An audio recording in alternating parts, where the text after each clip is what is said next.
En Primera Tesalonicenses capítulo 4, la gente de Tesalónica estaba confundida, porque Jesús había prometido que regresaría otra vez, y esperaban ese retorno en esa época, y decían, en cualquier momento el Señor vendrá. Pero en el intervalo, algunos de ellos murieron, y sus sobrevivientes, con dolor y pena, decían, qué lástima que no pudieron ver el regreso del Señor. Yo espero que la idea de la segunda venida del Señor anime su corazón al estudiar estas cartas de Pablo. Debemos entender que en los días de Pablo ellos no tuvieron la información que ahora tenemos acerca del regreso del Señor. Veamos 1 Tesalonicenses 4:13. Tampoco queremos, hermanos, que ignoréis acerca de los que duermen, para que no os entristezcáis como los otros que no tienen esperanza. La palabra dormir aquí hace referencia a la muerte de un creyente. Porque así como cuando nos despertamos después de dormir, así será nuestra resurrección. En este verso 13 tenemos 3 problemas que esos hermanos en Tesalónica estaban enfrentando y que muchos seres humanos los enfrentan hoy en día. ¿Cuáles eran esos problemas? Ignorancia, dolor y desesperanza. Y Pablo les escribe con respecto a los 3.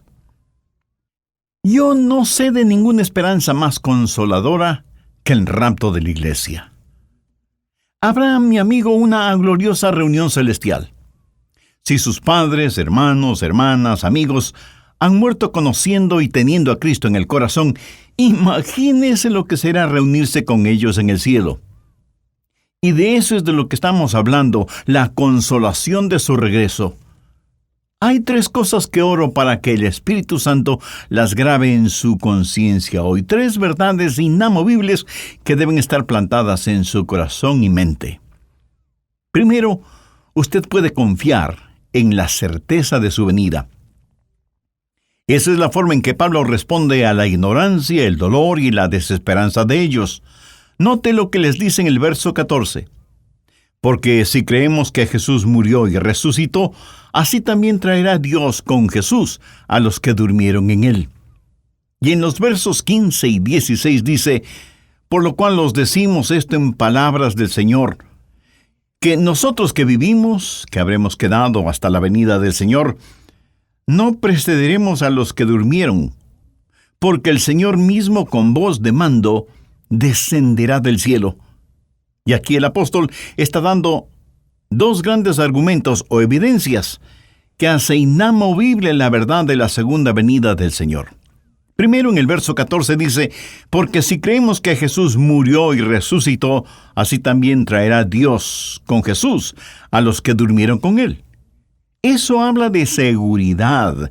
Tenemos confianza en la obra salvadora de Cristo. Escuché de un muchachito quien, habiendo recibido a Cristo como su Salvador, pidió ser bautizado. El pastor, para asegurarse que el niño entendía bien todo, le preguntó, «Hijo, ¿eres realmente salvo?» Y el muchacho respondió, «Sí, pastor, soy salvo». «¿Y cómo sabes que eres salvo?» «Oh, pues porque yo hice mi parte y Jesús hizo su parte». Esto no sonó bien a los oídos del pastor, porque la salvación es totalmente el trabajo realizado por Jesús. Así que le dijo al niño, ¿me podrías explicar eso de que tú hiciste tu parte y Jesús hizo su parte? Y el niño, con una inocente sonrisa en su rostro, le dijo, claro que sí, pastor. Yo hice el acto de pecar y él hizo el acto de salvar. Me gusta eso. La increíble teología de los niños. Ahora, ¿cómo sabemos que Jesús regresará? Porque Él ya sufrió y murió por nosotros, y fue resucitado de entre los muertos. Escuche, a menos que Él regrese por nosotros, a menos que haya el rapto, el Evangelio es incompleto. Su crucifixión sin su coronación es incompleta. Es como tener noche, pero no día. Es como tener frío, pero jamás calor. Es como tener oscuridad, pero nunca luz. Quiero decir, el Evangelio es incompleto sin la segunda venida del Señor Jesucristo. ¿Cree usted que Jesucristo resucitó? Entonces la resurrección de Él es la muestra, es la prueba de su propia resurrección, mi amigo. Busque 1 Corintios 15, versos 22 y 23. Porque así como en Adán todos mueren, también en Cristo todos serán vivificados. Pero cada uno en su debido orden. Cristo, las primicias. Luego, los que son de Cristo en su venida. ¿Lo ve? Habrá una resurrección porque la resurrección de Cristo es el primer fruto de la resurrección. ¿Resucitó Cristo literalmente de entre los muertos? Amigo, es mejor que lo crea. ¿Voy yo literalmente a salir de la tumba? Es mejor que lo crea. Este es el argumento del apóstol Pablo. Dice que si creemos que Jesús resucitó, lo mismo sucederá con aquellos que duermen en Cristo. O sea, los muertos en Cristo resucitarán tal y como Cristo resucitó. El mismo Señor Jesucristo permitió su propia muerte porque era parte del plan para salvarnos. El Hijo de Dios estuvo muerto y sepultado en una tumba, y Él permitió ser capturado por la muerte a fin de vencer ese cautiverio y encender desde la tumba la llama de la esperanza. Él se levantó de entre los muertos y le quitó el aguijón a la muerte, tomó la corona de la muerte y la rompió, y porque Él es el Salvador vivo y victorioso sobre la muerte, nosotros también viviremos victoriosos sobre la muerte. Amén. Esta es la base histórica y sobrenatural de la segunda venida de Cristo. Yo creo que la segunda venida de Jesús será tan real y literal como fue su primera venida. Y creo que mi resurrección será tan real y literal como fue la de Jesús. La primera seguridad que tenemos es el trabajo salvador de Jesucristo. La segunda seguridad es la sólida palabra del Señor. Mire 1 Tesalonicenses 4:15, por lo cual os decimos esto en palabra del Señor. ¿Sabía que 1/3 de toda la Biblia, bien entendido, habla de la segunda venida de Cristo? Tanto el Antiguo como el Nuevo Testamento terminan con la promesa del regreso de Cristo. Una y otra vez, en la palabra de Dios, se nos dice que el Señor Jesucristo vendrá otra vez. Hay dos cosas que nos dan esa seguridad. Primero, el trabajo salvador de Jesús, y segundo, la firme seguridad de su palabra. Y eso es lo que Pablo está diciendo. Así que primero, podemos confiar en la certidumbre del regreso del Señor, y segundo, podemos descansar en el consuelo de su venida. Pablo dice en el verso 18, por tanto, alentaos los unos a los otros con estas palabras. A veces algunos predican sobre la segunda venida de Cristo para amenazar o para atemorizar. Y debemos sentirnos atemorizados si no estamos listos. Pero Pablo no escribió esto ni para amenazar, ni para atemorizar, sino para consolar. Y lo que el apóstol hace es bosquejar el escenario de lo que va a suceder durante el rapto cuando el Señor regrese, y hay 4 eventos básicos que son de gran consuelo. Primero, la majestad de su regreso. No tengo que hacer énfasis en que la figura central aquí es Jesús. Mire lo que dice el verso 16, porque el Señor mismo descenderá. Vamos rápidamente a Hechos 1:11. Dice, este mismo Jesús que ha sido tomado de vosotros. El mismo Jesús que alimentó a más de 5,000 personas, el mismo Jesús que caminó por las playas de Galilea, el mismo Jesús que caminó sobre las aguas y calmó la tempestad, porque el mismo Señor descenderá. Algunas personas dicen, bueno, la segunda venida de Jesús es cuando uno se muere y viene el Señor en espíritu para llevar nuestro espíritu al cielo. Eso suena maravilloso, pero no es la segunda venida del Señor. Otros dicen, cuando uno nace de nuevo, la segunda venida del Señor es cuando Él viene a vivir en usted. Eso también suena muy atractivo, pero no es la segunda venida del Señor. La Biblia dice, porque el Señor mismo descenderá del cielo. Hay la majestad de su regreso. Un día el Señor se levantará de su trono, dejará el sublime esplendor de su cielo y comenzará su descenso hacia esta tierra. El Señor descenderá y vendrá en la gloria de su Padre con los santos ángeles, porque el Señor mismo con voz de mando, con voz de arcángel y con trompeta de Dios descenderá del cielo. Segundo, el milagro de nuestra resurrección. Veamos nuevamente el verso 16. Porque el Señor mismo con voz de mando, con voz de arcángel y con trompeta de Dios. Habrá señales de su venida, pero también hay que escuchar los sonidos, y hay por lo menos 3. Voz de mando, voz de arcángel y trompeta de Dios. ¿Qué es lo que el Señor va a decir? No lo sé, pero creo que tenemos un atisbo de esto cuando Él dijo, Lázaro, ven fuera. Pienso que cuando Él, con voz de mando, dé la orden, los muertos en Cristo escucharán su voz, la voz del Salvador, que retumbará en los dominios de muerte de Satanás, y el reino de la muerte se derrumbará. A la voz de mando de Jesucristo, el mar entregará a quienes murieron en él, y los desiertos entregarán a sus muertos, y los campos de batalla en todas partes del mundo entregarán a sus muertos. Cada tumba parecerá un campo arado cuando el Señor regrese y ordene, ¡vengan afuera! Y los muertos resucitarán. Pero hay también la voz de un arcángel. ¿Quién es este arcángel? Yo creo que será Miguel. ¿Por qué se lo menciona aquí? Bien, la Biblia dice que Satanás es el príncipe de la potestad del aire. Satanás es un ángel caído, y Miguel es su superior en el organigrama divino. Y Miguel le ordenará a Satanás y sus demonios que dejen libre el camino para los hijos de Dios, los santos, cuando están ascendiendo para encontrarse con el Señor en el aire. Y luego la trompeta sonará. En tiempos antiguos, las trompetas eran muy importantes en Israel y las hacían sonar primordialmente para 2 actividades: adoración y batalla. La gran tribulación con todos sus horrores comenzará en esta tierra.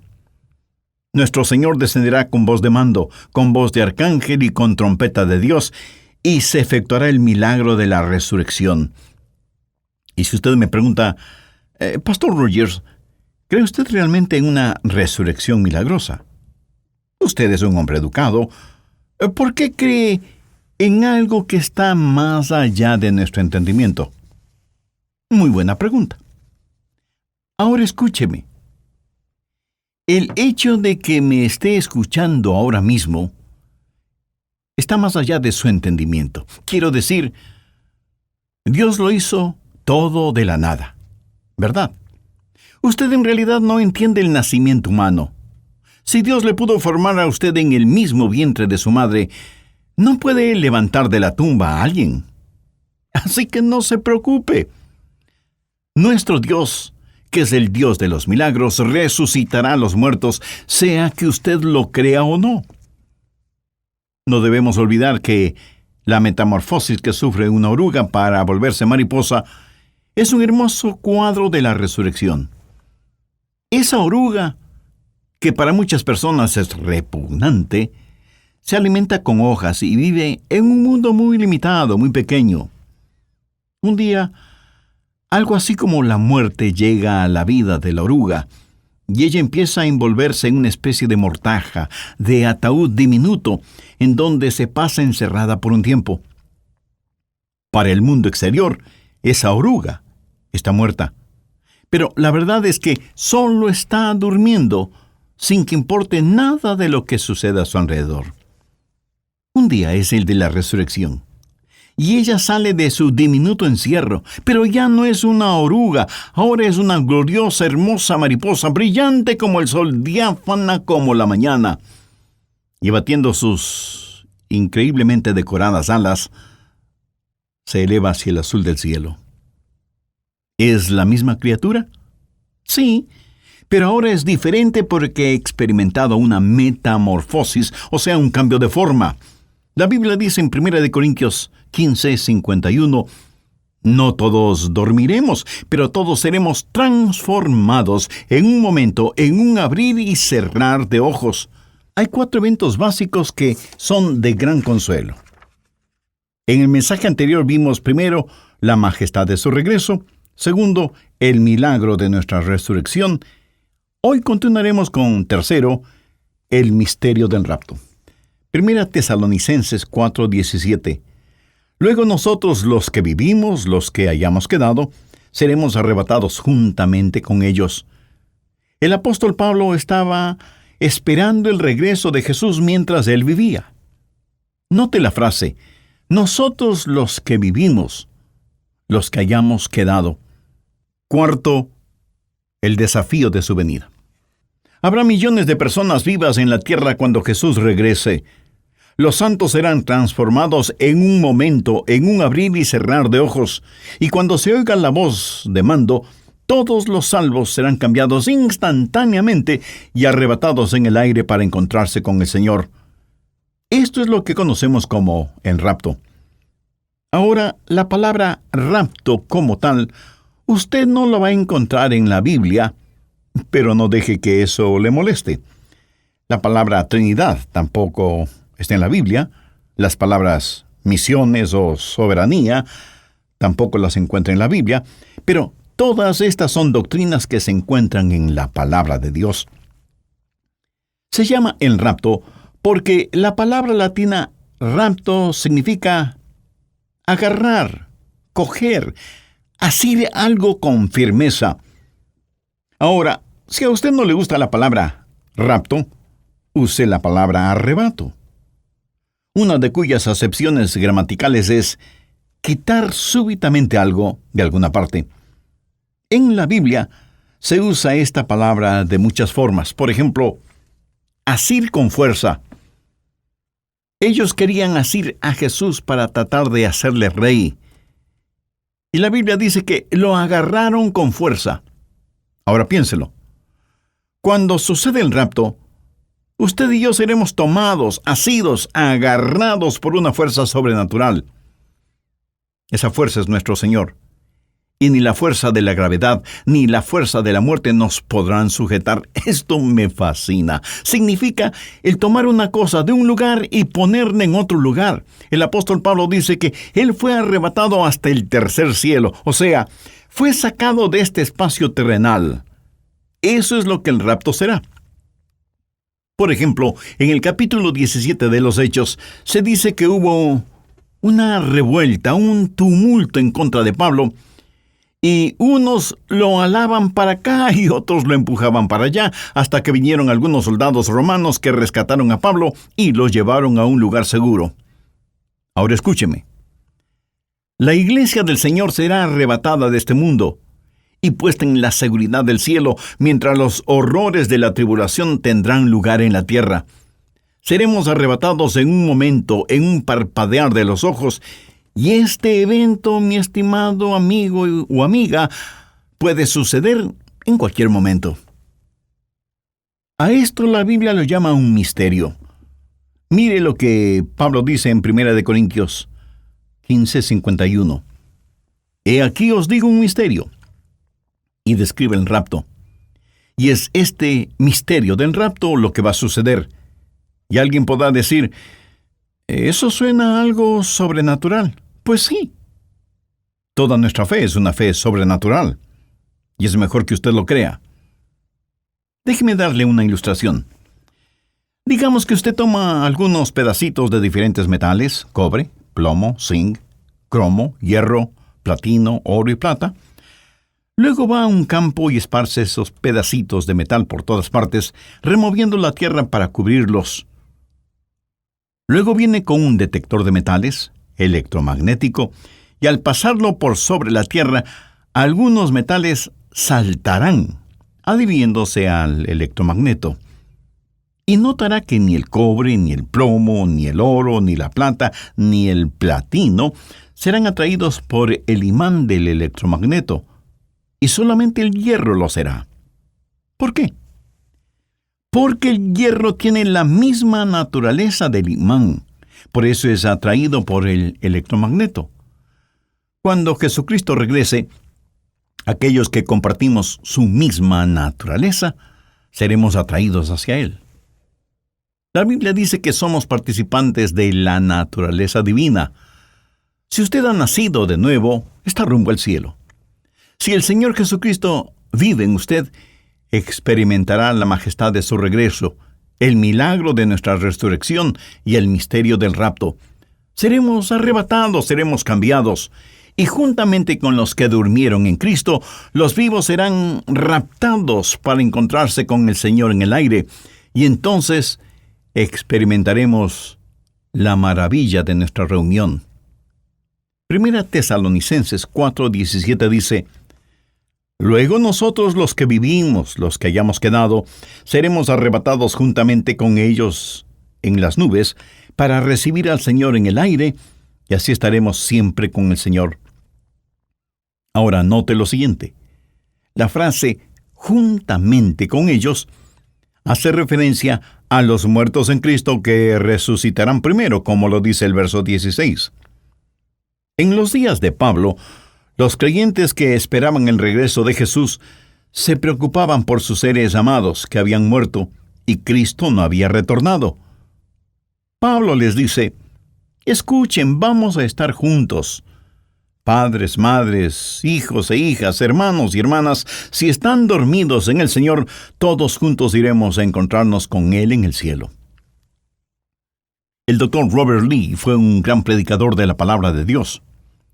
Una de las historias personales que él alguna vez contó conmovió profundamente mi corazón. Permítame compartir esa historia con usted. Él dijo: cuando yo era un niño pequeño, vivíamos en una especie de ranchito muy pobre, y sin embargo, esa insignificante vivienda estaba hipotecada. Un día, cuando casi todos en la familia habían ido al pueblo, mi madre y yo estábamos en el porche de la casa. Ella, sentada en una vieja silla mecedora, estaba tejiendo. Yo estaba tendido en el piso frente a ella, mirándola, y vi las manos de mi madre, ágiles, pero marchitas. Y le pregunté: Mami, ¿cuál ha sido el día más feliz de tu vida?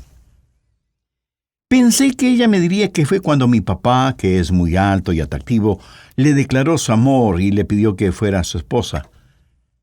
Pero no mencionó eso.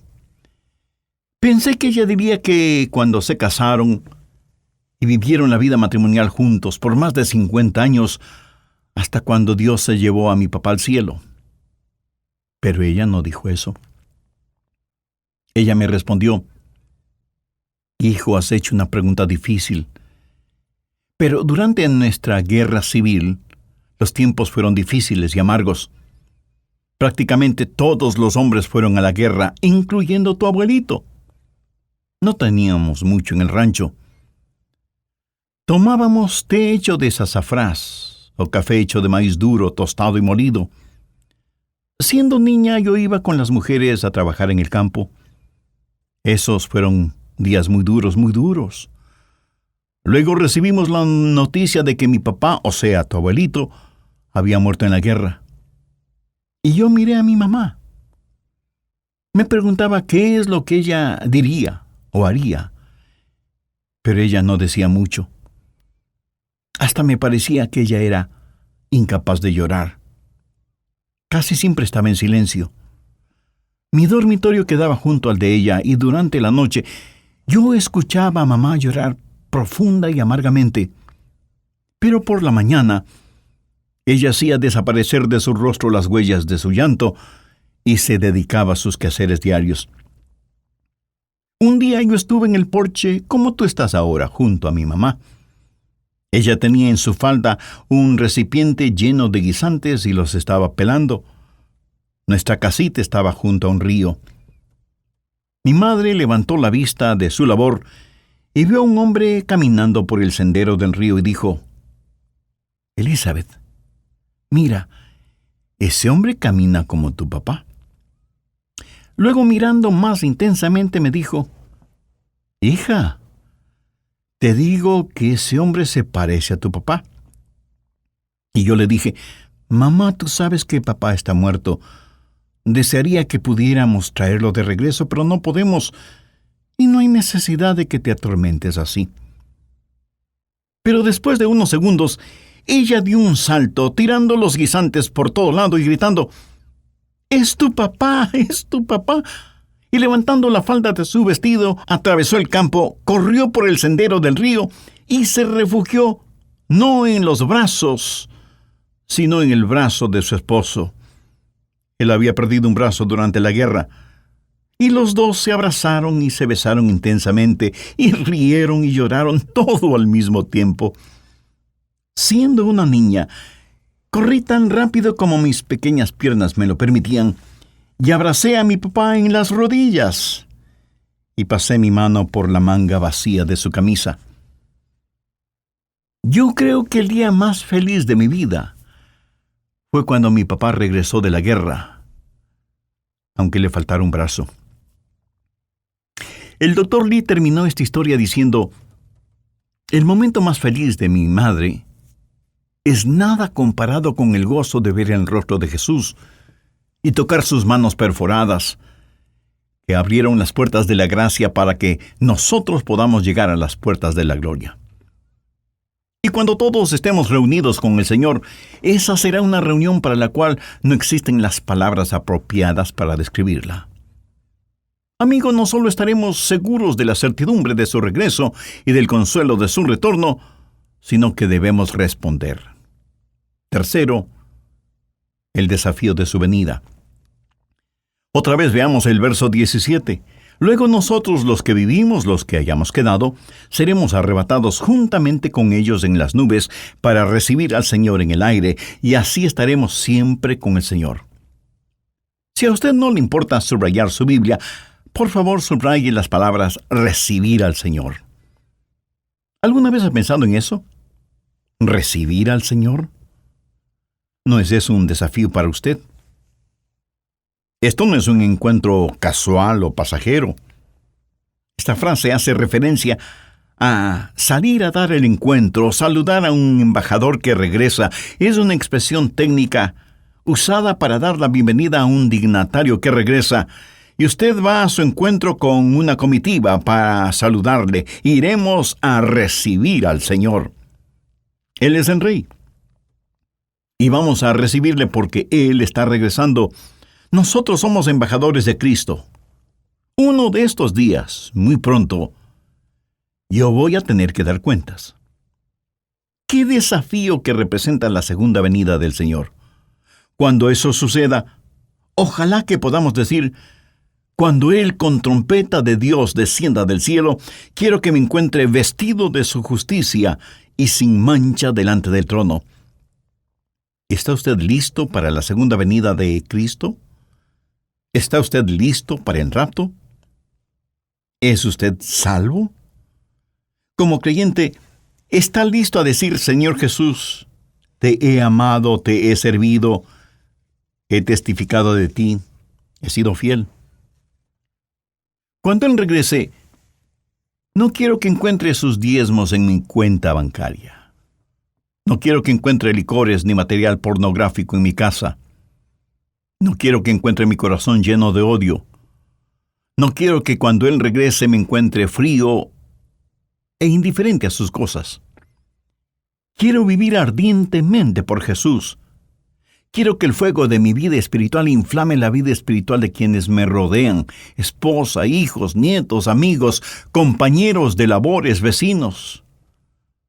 No sé cuándo con exactitud, pero sí sé que pronto veré al Señor. ¿Y usted también lo hará? Por favor, busque Marcos 8:38. «Porque el que se avergonzare de mí y de mis palabras en esta generación adúltera y pecadora, el Hijo del Hombre se avergonzará también de él, cuando venga en la gloria de su Padre con los santos ángeles». Usted dirá: «Yo no me avergüenzo de Jesús». Pues le felicito. Pero permítame preguntarle, ¿alguna vez ha confesado que Él es su Señor? ¿Le ha obedecido siguiéndole en bautismo? ¿Es usted un miembro activo de una iglesia que predica y practica todo el consejo de Dios? Todas estas son preguntas muy importantes. El apóstol Pablo en Romanos 9:33 dice: «Y el que creyere en él no será avergonzado». Y en Lucas capítulo 10, los versos 32 y 33, están registradas las palabras de Jesús: «A cualquiera, pues, que me confiese delante de los hombres, yo también le confesaré delante de mi Padre que está en los cielos. Y a cualquiera que me niegue delante de los hombres, yo también le negaré delante de mi Padre que está en los cielos». Es mi profundo y sincero deseo que, como consecuencia de haber escuchado este programa, de haberme acompañado durante este estudio bíblico, muchos de ustedes puedan confesar a Jesucristo como su Salvador y Señor aquí en la tierra, para que Jesús le reconozca a usted delante del Padre que está en los cielos y pueda ser recibido cuando Cristo venga a la tierra por segunda vez. Si usted es una persona religiosa, aunque sea muy religiosa, recuerde que la religión no salva a nadie, porque la religión es el esfuerzo humano de hacer méritos para recibir el favor de Dios. En Efesios 2, 8 y 9 leemos: «Porque por gracia sois salvos por medio de la fe, y esto no de vosotros, pues es don de Dios, no por obras, para que nadie se gloríe». Para ser salvo, lo que usted necesita es una relación personal e íntima con el Señor Jesucristo. Necesita creer en Él no solo intelectualmente, sino espiritualmente. Y necesita depositar su fe y confianza en Él. Si usted tiene ese sincero deseo en su corazón, le invito a que ore, a que converse con Dios. La oración que voy a decir es solo una muestra, una guía. Ore usted con sus propias palabras. Hágalo en voz alta o en voz baja o silenciosamente. Orar no es cuestión de volumen. Ore de la siguiente manera: Dios eterno, gracias por haberme dado la oportunidad de escuchar este mensaje. Yo quiero estar listo para el regreso de Jesús, para que me llames a tu presencia antes de ese evento. Sé que soy pecador y necesito tu perdón. Por eso vengo a pedirte misericordia. Amado Señor Jesús, sé que por el amor con que me amas, derramaste tu sangre y diste tu propia vida en la cruz, para pagar la deuda de mis pecados, para perdonarme, para limpiarme, para sanarme y para salvarme. Este momento, con toda la sincera fe de que soy capaz, te invito a que vengas a morar en mi corazón como mi Salvador y mi Señor. Ayúdame a vivir una vida que sea digna de ti. Ayúdame para que nunca me avergüence de ti. Hazme la clase de persona que tú quieres que sea. Y porque tú moriste por mí, yo quiero vivir para ti. Lo pido en tu santo nombre. Amén. Si usted oró esa oración y tomó la decisión de aceptar a Cristo en su vida, sus pecados le han sido perdonados y usted ya es parte de la familia de Dios. Nosotros queremos celebrar esa decisión espiritual suya y por eso le invito a que nos escriba y nos cuente al respecto. Su carta no solo nos animará en este nuestro ministerio radial, sino que también nos dará la oportunidad de orar por usted y su nueva vida como creyente en el Señor Jesucristo.